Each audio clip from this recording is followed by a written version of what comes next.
Boa tarde. Na aula de hoje vamos dar das estruturas de dados mais vulgares em informática, que são os grafos. Ok? Vou colocar aqui pesquisa.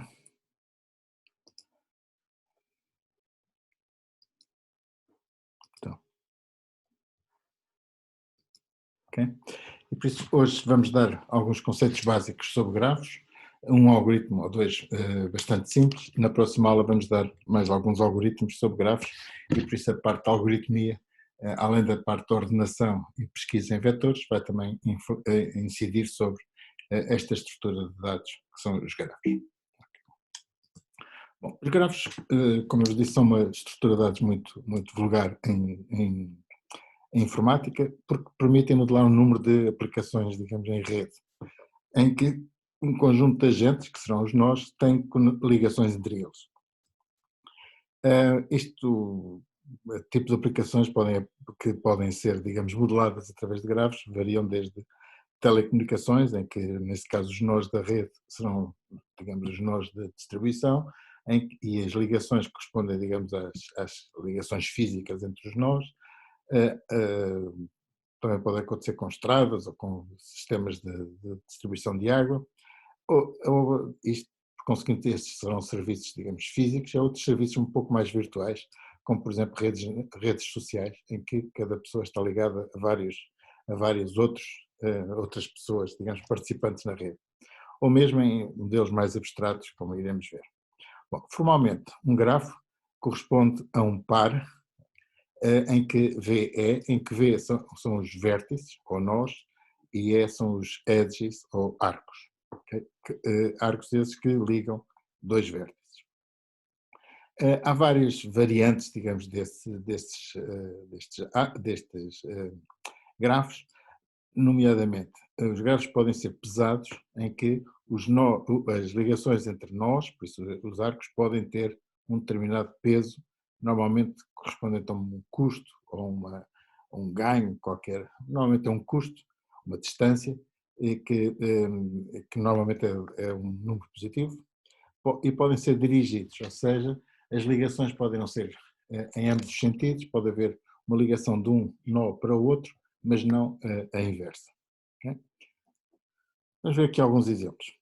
Um grafo possível será este, em que temos aqui vários nós, de A até F, ou até G, e alguns deles estão ligados entre si. Okay? Este grafo pode ser pesado, okay? Se nós associarmos pesos aos arcos. Okay? Por exemplo, esta situação. Além dos pesos, podemos associar direções. E por isso o grafo passa a ser um grafo dirigido, em que a ligação entre A e B é feita com este peso 7, mas não existe ligação entre B e A. Só existe ligação num dos sentidos. Eventualmente até pode haver em dois sentidos, mas neste caso só existe num sentido. Um caminho. O que é que se pode definir aqui num grafo? Pode-se definir um caminho, que é apenas uma sequência de vértices ligados. Por exemplo, o caminho de A para B, para E, para G, por isso será A, B, E, G, está aqui apontado, ok? E um caminho, em princípio, tem que ter, é dirigido, ok? O caminho é de A para B, para E, para G, mesmo que os arcos não sejam dirigidos, ok? Mas um caminho tem uma direção. Um caso especial é um ciclo em que é um caminho que começa e acaba no mesmo nó. Okay? A, B, neste caso, por exemplo, A, B, D, A. Okay? Bom, o que é que se pode fazer sobre estes grafos? Okay? O que é que se pode definir mais sobre estes grafos? Dois nós num grafo são adjacentes, okay? Ou vizinhos, se tem uma ligação entre eles. Okay? Por exemplo, o E é adjacente do F, mas o A não é adjacente do G, porque não existe uma ligação direta. Dentro de um grafo, pode-se definir o grau de um nó, de um vértice, como o número dos vértices com quem ele está ligado. Por exemplo, o grau do vértice E, estando ele ligado a 1, 2, 3, 4, 5 nós, o grau desse vértice é 5, enquanto que o B só está ligado a 1, 2, 3, 4, por isso só tem grau 4. Bom, num grafo, podemos definir uma ordem, ok, dos nós, ok, que é uma ordem total, em que nós associamos a cada nó um número, ok, ou uma ordem, enfim, um número ou pelo menos uma relação de ordem, normalmente atribuindo o valor 1 a um número e o valor n ao último e os outros todos pelo caminho. Por exemplo, neste caso, esta ordenação, mesmo que não tenha atribuição de números, diria que o A é o primeiro nó, o B é o segundo, o C é o terceiro, etc. Por isso temos esta ordenação, e dentro desta ordenação podemos definir qual é a largura de um nó num determinado ordenação. Okay? Enquanto que o grau de um nó é o número de nós a que ele está ligado, a largura de um nó numa determinada ordem só conta os nós que sejam de números mais baixos. Okay?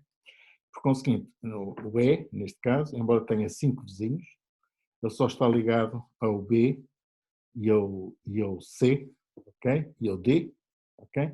E por conseguinte o F e o G têm uma ordem superior e por isso ele só está ligado a estes três a largura do nó, de acordo com esta ordenação, é 3. A largura de um grafo, isso uma vez definida uma ordenação, a largura do grafo para uma determinada ordenação é a máxima largura de qualquer um dos nós.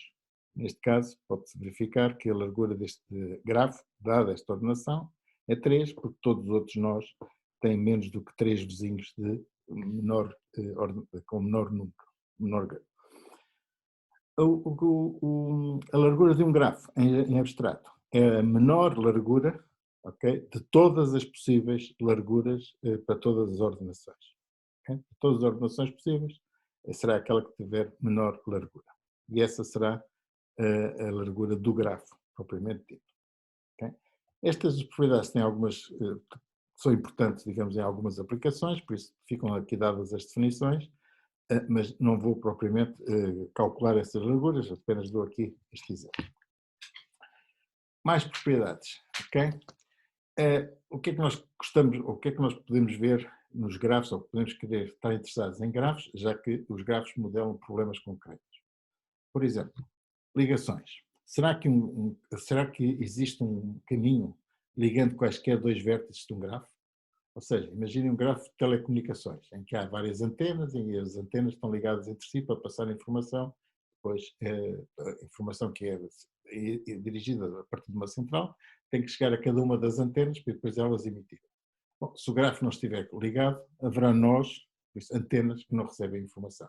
Por isso uma pergunta óbvia será que o grafo está ligado, é conexo? Okay? Outro problema será, por exemplo, dado um conjunto, dado dois nós dentro de um grafo, saber qual é o caminho mais curto entre eles. Okay? Coisa óbvia, por exemplo, corriqueira do ponto de vista, por exemplo, de se vocês forem a qualquer aplicação dessas do Waze ou do Google Maps ou do Maps, é fácil perguntar se está num sítio qual é a ligação para outro sítio, ok? Ele diz não só a distância, ou pode dizer a distância e eventualmente o caminho. Okay? Por isso, qual é o caminho mais curto entre os dois nós? Bom, qual é a largura de um grafo, de acordo com aquela definição anterior? Por isso, será que existem ciclos no grafo ou o grafo é uma árvore? Okay? O que é uma árvore? Uma árvore é um grafo que não tem ciclos, isto é, não há nenhuma maneira de chegar de um nó a si próprio, passando por vários outros nós, sem repetir um caminho. Okay? Por conseguinte, uma árvore é um caso particular que tem interesse em algumas aplicações, nomeadamente, através de uma árvore, nós garantimos que todos os nós estão ligados entre si, mas não há ligações redundantes. Por exemplo, se vocês estiverem a fazer uma companhia de água, estiver a lançar as canalizações, ok? Que quer chegar com certeza a todas as casas, neste caso as casas serão os nós, a pergunta óbvia que se faz é qual é a shortest spanning tree, ou seja, qual é a árvore mais pequena. Por isso, neste caso, assume-se que os arcos têm pesos, neste caso são distâncias, e nós queremos ter uma árvore que, digamos, que faça o spanning do grafo todo, por isso cubra o grafo todo, todos os nós têm que ser considerados, estarem ligados por uma árvore e a árvore ser mais curta, porque basicamente o custo de fazer as canalizações depende do comprimento do estudo da tubagem que for instalada. Okay? Por isso isto é um problema também clássico. Outro problema clássico é se existem caminhos hamiltonianos, ou normalmente chamados do caixeiro viajante, ok? O que é que são estes caminhos? Basicamente é um caminho, é um ciclo, aliás, que passa por todos os nós, visitando cada um deles uma só vez. Daí a equivalência, digamos, o que é costume chamar o caminho, o caixeiro viajante, porque o problema clássico que aplica este tipo de ciclos é o problema de um caixeiro viajante que quer visitar todas as cidades para vender o seu material, mas só quer visitar as cidades uma vez, okay? E quer voltar ao ponto de partida. E por isso, será que existem ciclos desses? E havendo vários ciclos, qual é o mais curto? Okay? Problema. Outro é saber quais são as cliques num determinado grafo. Cliques são dois nós estão ligados por um arco, mas se eu tiver três nós, tenho uma clique de três nós se todos eles estiverem ligados entre si. E tenho uma clique dentro de um grafo, tenho uma clique de 4 nós, se todos os 4 nós estiverem ligados entre si. Bom, um grafo que tenha n nós, eu posso querer saber se existe uma clique, por exemplo, com 5 nós, ok? E por isso a questão é saber se existem cliques de um determinado tamanho e dentro dessas cliques, eventualmente, quero saber qual é a clique com um tamanho maior. Finalmente, um outro problema que é derivado do problema das cores do mapa é o problema da coloração de um grafo. O que é a coloração de um grafo? Tendo vários nós, eu quero garantir, vou atribuir cores aos nós e quero garantir que dois nós que sejam vizinhos, por isso que tenham uma ligação, não têm a mesma cor. Se quiserem, isto é uma generalização do problema das cores de um mapa, em que, nesse caso, as cidades, ou os países, ou as regiões são os nós, duas regiões que fazem fronteira estão ligadas por um arco, e por conseguinte nós queremos colorir o grafo de tal forma que regiões vizinhas não tenham a mesma cor, senão depois não se conseguem distinguir. Bom, esse é um caso particular de um grafo chamado grafo planar, que é possível resolver isso com 4 cores, sempre, às vezes com 3, mas em geral um grafo que tenha ligações arbitrárias é difícil concretamente saber qual é a mínima cardinalidade. Obviamente, se o grafo tiver 4 ou 5 nós não é complicado, mas se tiver 100, 200 nós, a situação complica. Bom, estes são problemas típicos que se tentam resolver com nós, com grafos, e temos um bocado a fundamentação de problemas concretos que são modelados com grafos e depois como é que eles se refletem nesses grafos. Outra questão que se coloca então é saber quais são os algoritmos que podem ser usados para resolver estes e outros problemas. Okay? Em primeiro lugar, para resolver estes problemas é preciso saber como é que vamos representar um grafo.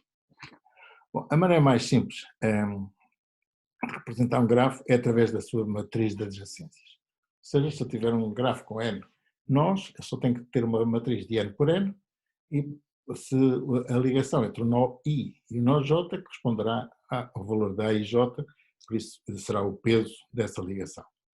Ou, eventualmente, se muitas das ligações não existirem, existe um grande desperdício de criar uma matriz em que tem vários buracos, digamos, em várias situações em que o nó I não está ligado ao nó J e há ali uma casa, digamos, que não tem qualquer significado, e por isso, com listas de adjacências, só se mencionam os nós que são as ligações que existem de facto e não todas as potenciais. Okay? Bom, a matriz de adjacência, como eu vos disse, é a mais conhecida, é a mais típica, principalmente se não houver muitos nós, e aqui a situação que pode existir é que se o grafo não for pesado, tudo o que nos interessa saber é se um nó está ligado ao outro. E, por conseguinte, a matriz de adjacência, neste caso, é uma matriz booleana, 0, 1. Se a matriz for pesada, obviamente os elementos têm pesos, ok? Por conseguinte, cada elemento da matriz corresponde ao peso do arco entre os nós correspondentes. Eventualmente, a matriz pode ser dirigida, o grafo pode ser dirigido, e se o grafo é dirigido, quer dizer que a distância de I para J, o peso de I para J, pode não ser igual ao peso de J para I, e por isso a matriz deixa de ser simétrica. Okay? Obviamente, se não for dirigida, a matriz é simétrica, se for dirigida, tipicamente ela não será simétrica, e por isso A e J será diferente do AJI. Por exemplo, naquele gráfico que vimos há bocado, nós podemos dizer que se estivermos interessados apenas num gráfico que não seja dirigido, nós apenas, aqui estou a representar, digamos, a diagonal de uma maneira especial, ou seja, cada nó está ligado a si próprio por definição, por isso tem uma distância zero, por isso aqui o booleano será, os dois nós estarão ligados ou não estão ligados. Por isso eu vou representar por um o facto de o A estar ligado ao B, e por menos um o facto do A não estar ligado ao C. Não há ligação.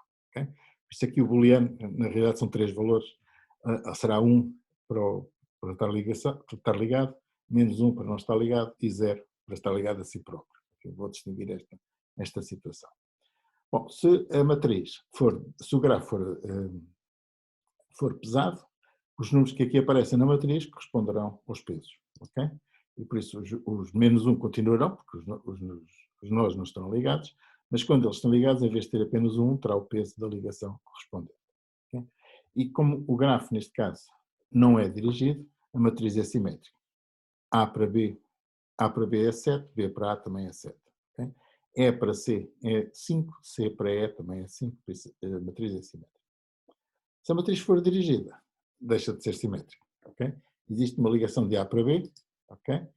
Que vale 7, mas não existe nenhuma ligação, neste caso, de B para A. Por isso, aqui não haverá ligação nenhuma. Pode haver situações, por acaso neste caso não existe, mas pode haver situações em que dois nós estão ligados por duas setas, digamos, em que elas têm pesos diferentes. Okay? Não é necessariamente como está aqui no exemplo, que é muito simples.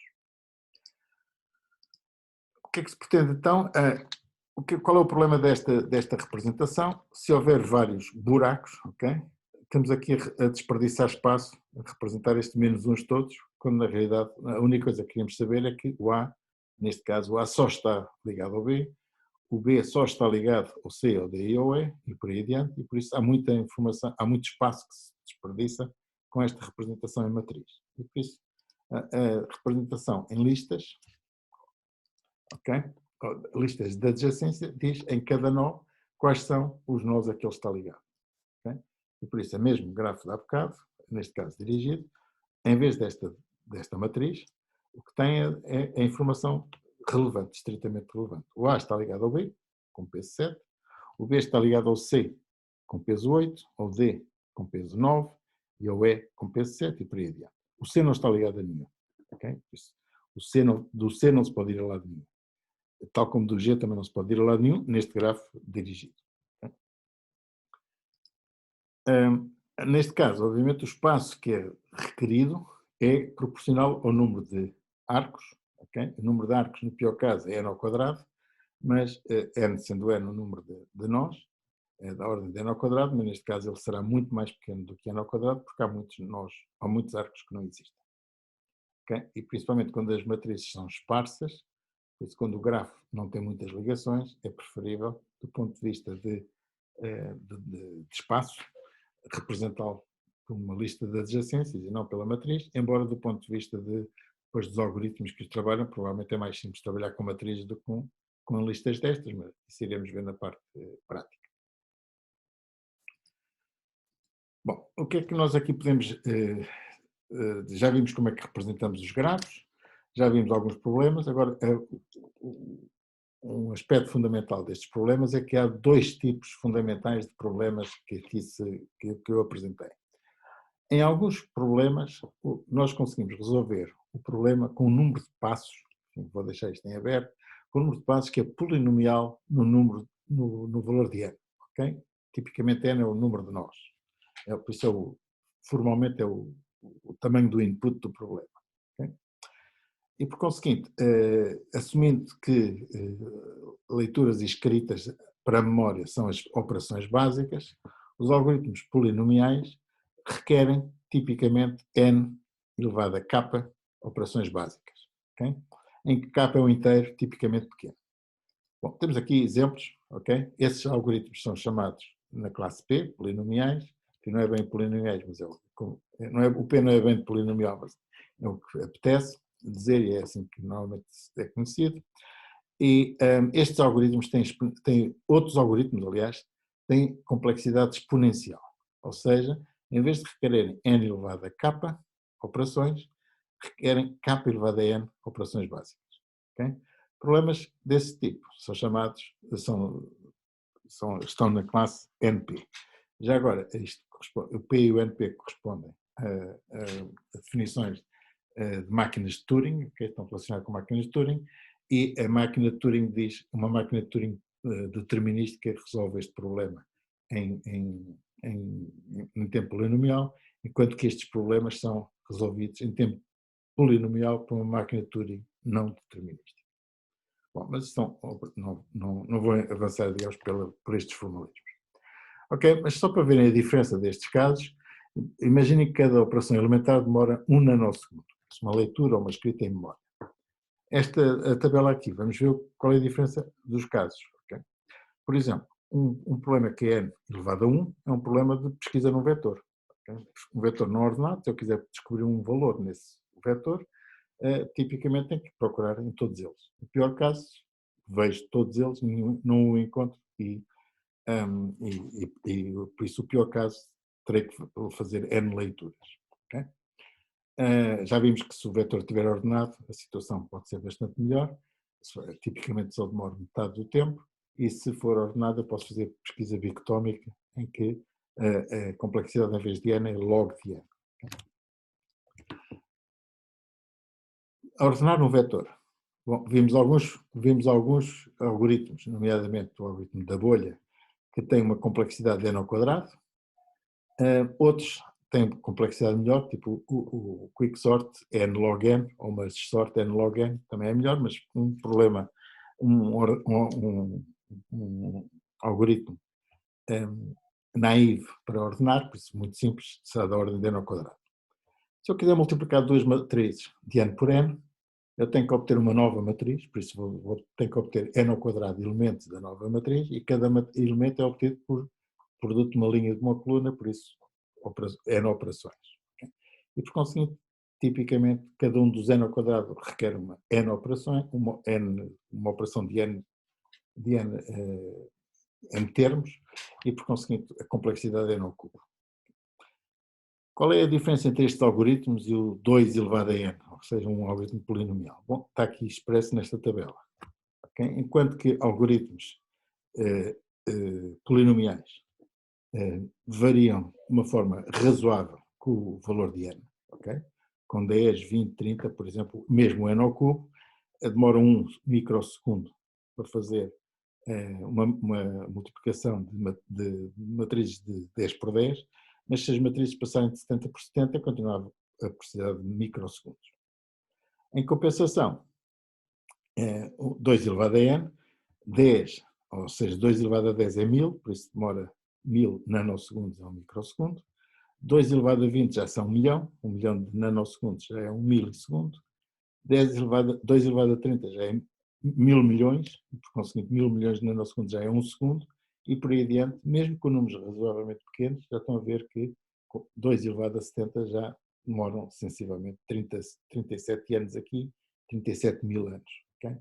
E por conseguinte, obviamente, estes algoritmos exponenciais, por isso os problemas que requerem algoritmos exponenciais, têm que ser de alguma forma trabalhados com algum cuidado e, em última análise, são intratáveis, ou seja, há sempre um limite para aquilo que nós conseguimos fazer em geral. Bom, hoje e na próxima aula vamos trabalhar só com estes problemas que sejam do tipo P, polinomiais, e vamos ver alguns casos, ok? O primeiro problema que nós vamos ver é saber exatamente se um grafo está conexo ou não. Por isso, todos os nós estão ligados entre si. Okay? Bom, a definição já foi dita, aliás, o grafo já foi dito, esta ligação, conexão de grafos há várias nuances, ok? Por isso, se um grafo não for dirigido, é fácil de perceber o que é que quer dizer estar ligado, quer dizer que todos os nós, existe um caminho entre quaisquer dois nós, ok? Se o grafo estiver dirigido, nós podemos dizer que ele está ligado fortemente, okay? Se existir um caminho que respeite a direção dos nós. Okay? Ao mesmo tempo, se nós, eles podem estar ligados não propriamente da forma mais forte, mas sim de uma forma mais fraca. Se nós esquecermos as setas, a ligação, as direções dos arcos, e dizemos que um arco dirigido está ligado fracamente, ok? Se conseguimos fazer um caminho entre dois nós sem respeitar a direção dos arcos, ok? Bom, vamos trabalhar apenas, vamos ver hoje só este grafo não dirigido, grafos não dirigidos, e vamos ver como é que nós podemos provar ou verificar se um grafo está ou não está conexo. Okay? Vamos ver, vou aqui mostrar um algoritmo com uma animação e depois fazer a sua especificação. Digamos que nós temos este grafo, que neste caso está conexo, ok? E o que é que nós podemos fazer? Como é que nós vamos lidar com este grafo? Bom, em primeiro lugar, vamos dizer assim, bom, se eles estão todos ligados, vão estar todos ligados a um nó em particular. Por isso, à partida, escolhemos um nó qualquer e dizemos que este nó é o primeiro, é um nó que está na fronteira e há nós que ainda não foram explorados, por isso ainda não foram incorporados dentro dos nós que estão neste cluster, ok? E por conseguinte, o que nós fazemos agora então é verificar se o nó está na fronteira, vamos ver com que nós é que os nós da fronteira estão ligados. Neste caso é só um nó e verificamos que existe uma nova fronteira, ou seja, este nó A está ligado a estes três nós e por conseguinte nós podemos recomeçar todo o algoritmo sabendo, ok, este nó A já está tratado, mas agora há aqui mais nós que eventualmente estão juntos com outros que ainda não foram considerados. Por isso, no primeiro ciclo, nós dizemos que a fronteira passa a ser os nós B, C, D, o nó A passa para a zona interior, digamos, e por isso, neste caso, não nos vamos interessar por ele, mas vamos simplesmente dizer que sim, senhora, que os nós que estão fora da classe, enfim, formalmente isto é uma classe de equivalência, os nós que estão fora da classe de equivalência, que inicialmente eram todos menos o A, agora passam a ser todos menos o A, o B, o C e o D. Okay? E a partir daqui fazemos um novo ciclo, ou seja, a nova fronteira passou a ser esta, a nova fronteira passou a ser a fronteira, os nós que estão fora são os outros, exceto não o interior nem os da fronteira, e agora vamos fazer a mesma coisa, quais são os nós exteriores que estão ligados a nós da fronteira. Sabemos que será o G, o H, o G, o H, o E e o F.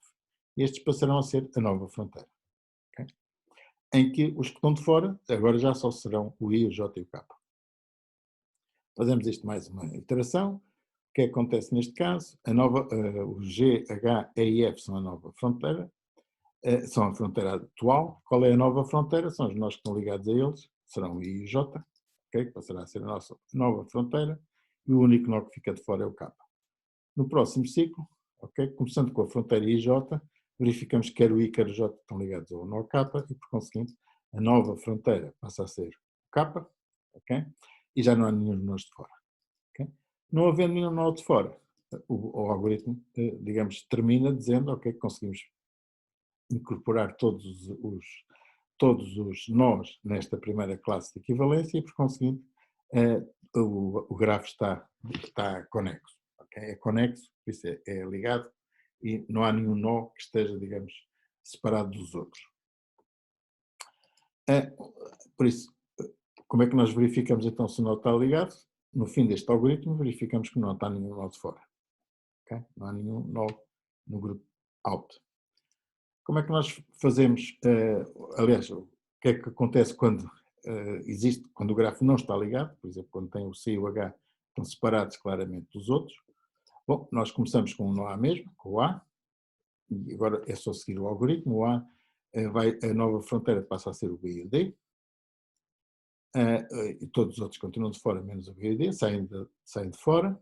Okay? A partir do B e o D eu consigo atingir o G, o E e o F, passam a ser a nova fronteira, e ficam todos estes de fora, o C, o H, o J, o I e o K. Com esta fronteira, o que é que eu consigo chegar? Consigo chegar ao J, ao I e ao F, okay? Passa a ser a nova fronteira. O I e o J, aliás, o F já lá está. Continuo a ter o C, o H e o K de fora. A partir daqui, com o I e o J, onde é que eu consigo chegar? Consigo chegar ao K. Okay? O K passa a ser a nova fronteira. O C e o H continuam de fora. O que é que eu consigo chegar a partir do K? Já não consigo chegar a mais lado nenhum, e por isso a nova fronteira passa a ser vazia, por isso não há mais nenhum nó que esteja ligado, mas ainda mantenho alguns de fora, ok?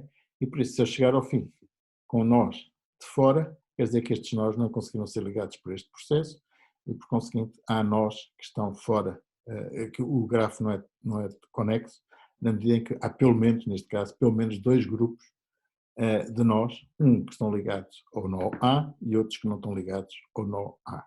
Okay? Já agora, isto chamam-se elementos, componentes conexas, neste caso, nós iremos ver na aula prática, um dos problemas será saber quais são os componentes ligados num grafo em geral. Com este algoritmo, vocês apenas dizem se ele está ou não está ligado, mas repetindo este algoritmo agora, começando agora nos nós que ficam de fora, nós conseguimos saber quantos componentes aqui existem. Concretamente, se nós a partir de agora pegássemos neste nós que tinham ficado de fora e começásemos com o C, rapidamente chegávamos à conclusão que o H era o único nó que ele estava ligado e por isso havia dois componentes conexos neste gráfico. Um constituído pelo C e o H e outro constituído pelos outros nós. Okay? Bom, como é que nós podemos implementar este algoritmo? Existem, como viram, existem três tipos de nós, okay, em cada instante. Existem os nós que estão, por exemplo, aqui nesta situação, existem nós que já foram tratados, okay, que serão, neste caso eu vou simplesmente desprezá-los. Existem nós que estão na fronteira e existem nós que estão ligados aos nós da fronteira. Okay? E por isso tudo o que nós temos que fazer é começar com um nó na fronteira, todos os outros estão fora ainda, e vamos criar uma nova fronteira como sendo os nós de fora que estão ligados aos nós da fronteira. Okay? Estes nós da nova fronteira são retirados dos nós de fora, okay? E recomeça-se tudo a partir desse ponto, ou seja, a nova fronteira passa a ser a fronteira, os novos altos passam a ser os altos, e recomeça-se e faz-se isto tantas vezes quantas as necessárias, até se atingir uma fronteira que esteja vazia. Quando a fronteira estiver vazia, já não há mais nada a fazer. Okay? Nessa altura, a única coisa que temos que verificar é se os nós de saída, se é uma lista vazia ou se não é uma lista vazia. Se for uma lista vazia, quer dizer que estão todos ligados. Se for uma lista não vazia, quer dizer que os nós que sobraram não estão ligados aos nós que estavam ligados ao primeiro nó que nós consideramos. Ok? Por conseguinte, o algoritmo acho que é bastante simples de representar, por isso queremos saber se o nó está ligado ou não, por isso retorna um booleano que é verdadeiro se o nó estiver ligado ou não, e por conseguinte vamos começar com uma lista de fronteira, que é uma lista, aqui neste caso vou numerar os nós de 0 até n-1, por isso vamos começar com o nó 0, arbitrário, pode ser um qualquer. A lista out é inicializada com todos os outros nós, por isso a lista out é de 1 até n-1.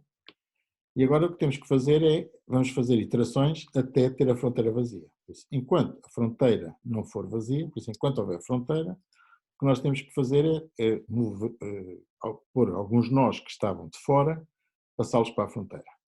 Okay? No final, vamos analisar o que é que se passou. Okay?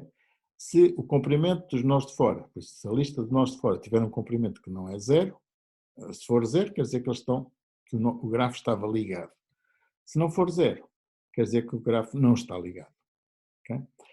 Neste caso, o que este grafo vai retornar, o que esta função vai retornar, é não só um booleano a dizer se ele está ligado ou não, estará ligado se o comprimento do output for 0, caso contrário, não estará ligado, e como informação adicional pode dizer quais são os nós que estão de fora, se houver nós de fora, senão será uma lista vazia.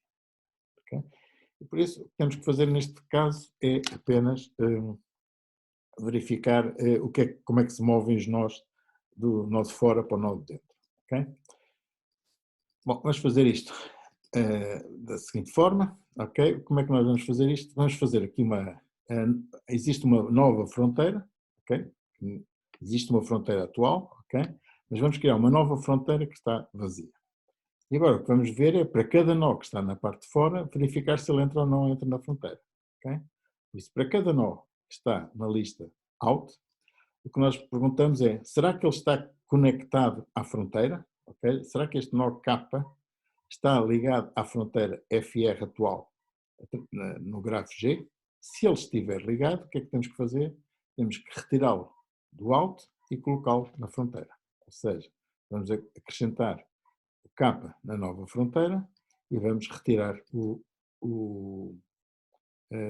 e vamos tirá-lo do alto, ok? Por isso, no final deste processo, okay, para todos eles, vamos retirá-los. Para todos aqueles que estão na nova fronteira, podemos ter feito isto automaticamente, mas todos aqueles que estiverem na nova fronteira, vamos removê-los. Okay? Aliás, é importante que seja assim, só no fim é que eu posso removê-lo, senão estava a saltar, a dar vários passos ao mesmo tempo. Okay? Por isso, em cada instante é isso que eu faço. No final, todos aqueles que estão na nova fronteira devem ser removidos da lista de output. Okay? No fim deste processo, só tenho que dizer o out, os nós da fronteira desapareceram, e agora para recomeçar o ciclo, a nova fronteira vai tomar o lugar da antiga fronteira. Okay? E o ciclo continua enquanto a nova fronteira não for nula. E por conseguinte, este é o algoritmo todo. Okay? Aqui fica todo disponibilizado. Okay? Não tem aqui muito mais, apenas basicamente começa com uma fronteira com um nó arbitrário, que o arbitrário é ser o 0, todos os outros estão no output, estão na lista de out, e enquanto houver nós na fronteira, okay, o que nós fazemos é criar uma nova fronteira, colocar os nós que estão ligados aos nós da fronteira antiga na nova fronteira, e os nós que ficarem na nova fronteira são removidos da lista de output, da lista out. Okay? Atualizamos a fronteira, passa a ser a nova fronteira e faz-se este ciclo tantas vezes quanto as necessárias até se atingir, digamos, uma fronteira vazia. Claramente isto é um while, okay? Pois temos de ter cuidado com ciclos while, temos que garantir que a fronteira eventualmente chega a zero, okay? E por isso é claro que ele terá que chegar a zero, porque num ciclo destes, das duas uma, ou a nova fronteira fica, mantém-se vazia, ou então vão-se colocando elementos. Okay? Se eles forem colocando elementos,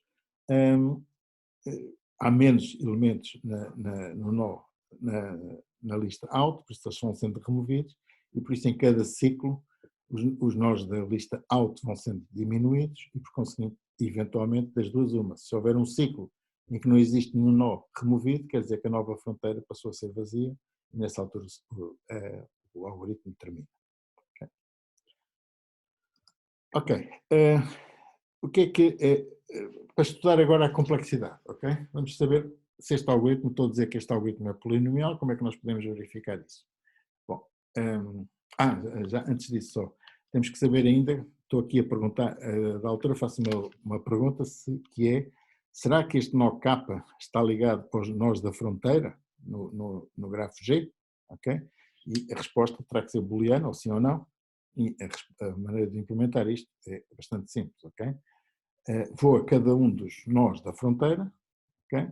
Eu quero perguntar se o nó K está ligado aos nós da fronteira, por isso o que é preciso fazer? Vou pegar no nó, a cada nó da fronteira, se existir uma ligação entre o I e o K, por isso se a ligação for maior ou igual a zero, por isso a regra será igual a zero se for ele próprio, ok? Será menor que zero, será menos 1 se os nós não estiverem ligados.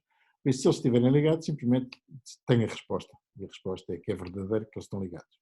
Se eu fizer isto para todos e não sair por este lado, então nesse caso eu tenho que retornar falso, quer dizer que os nós não estão ligados. Se eu não conseguir ligar com nenhum nó da fronteira, então o nó K não está ligado à fronteira. Por isso, acho que o algoritmo é razoavelmente simples. Nós na próxima aula depois iremos ver algoritmos polinomiais ligeiramente mais complicados, mas para todos os efeitos, qual é a complexidade deste algoritmo? Okay? Bom, tipicamente, se vocês olharem para o problema, okay, na sua globalidade, a complexidade será a complexidade deste ciclo. Okay? E a complexidade deste ciclo será basicamente saber o que é que acontece dentro deste ciclo para este for. Okay? dentro, e por conseguinte, olhando com cuidado, esta é a parte importante. É a parte importante que é preciso analisar. Quantas vezes é que nós vamos entrar neste ciclo? Quantas vezes é que nós vamos executar este ciclo, que está dentro do outro ciclo? Quantas vezes é que vamos perguntar, vamos trabalhar com fronteiras novas e dentro de cada fronteira saber quantas vezes é que nós perguntamos se os nós de fora estão ligados à fronteira nova. Okay? Bom, aqui o que nós podemos analisar é o seguinte: um nó só pode estar na fronteira durante uma iteração.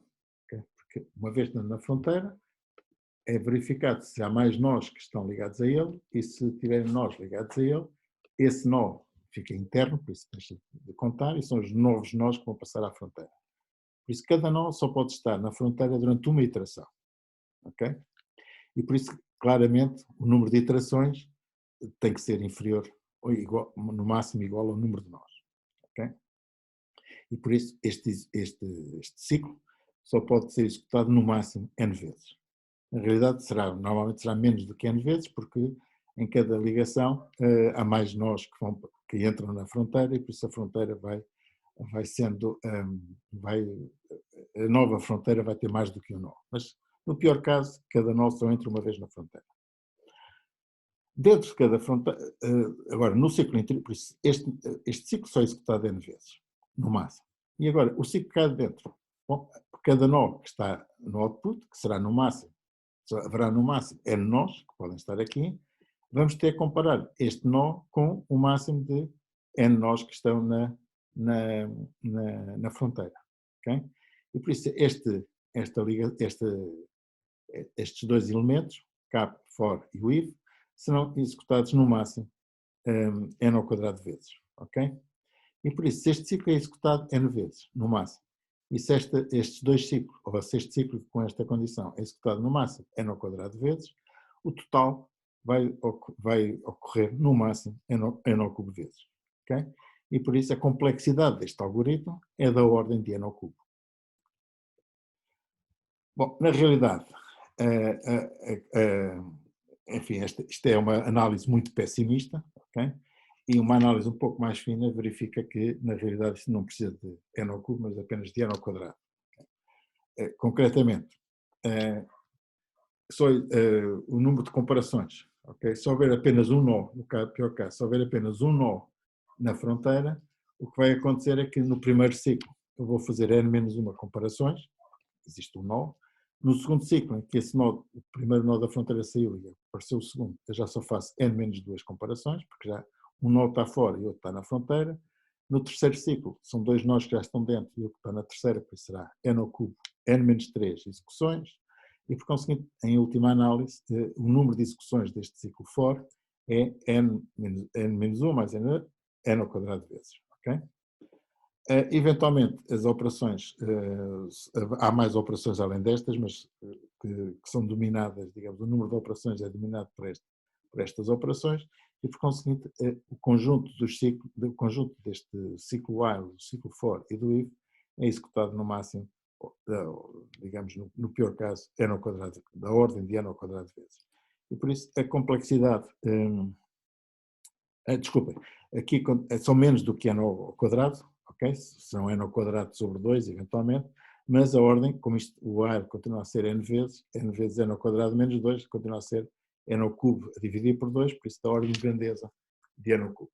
Por isso, este algoritmo continua a ter complexidade da ordem de N ao cubo, embora no pior caso, nos casos mais favoráveis, até pode ser bastante mais rápido. Okay? Nomeadamente, ok? Suponhamos que o primeiro nó até não está ligado a nó nenhum. Okay? Nesse caso, ele simplesmente faz isto uma vez e para. Okay? Faz N menos uma comparações e para. Okay? E decide logo que o grafo não está conexo e em N menos uma comparações e não N ao cubo. Okay? Por isso, há várias variantes, mas no pior caso é N ao cubo. Enfim, tem aqui o que acontece quando metade dos nós que estão na lista de alvo passam para dentro. Okay? O que vai acontecer é que metade dos nós, metade são retirados no primeiro ciclo, metade da metade são retirados no segundo ciclo, metade da metade da metade são retirados no segundo ciclo. Isto tipicamente o que acontece é que o número de ciclos acaba por ser logarítmico ok? Fazendo aqui as contas, o número de comparações, dá n ao quadrado e o número total, okay, sem grande complicação, ficará n ao quadrado, ok? Basicamente, basicamente é estas contas que se tem que verificar. E por isso, o algoritmo, no pior caso, será cúbico. Em casos muito favoráveis, será linear, consegue-se uma vez só, em 2 vezes. No caso, enfim, intermédio, consegue-se ter n ao quadrado. Em qualquer dos casos, o algoritmo é claramente polinomial e, por conseguinte, permite, este algoritmo é fazível para um número muito grande de valores de n, ok? Por exemplo, no caso de uma matriz, um grafo com 1 milhão de nós, okay, será, digamos, pesado, mas consegue-se resolver em tempos bastante aceitáveis.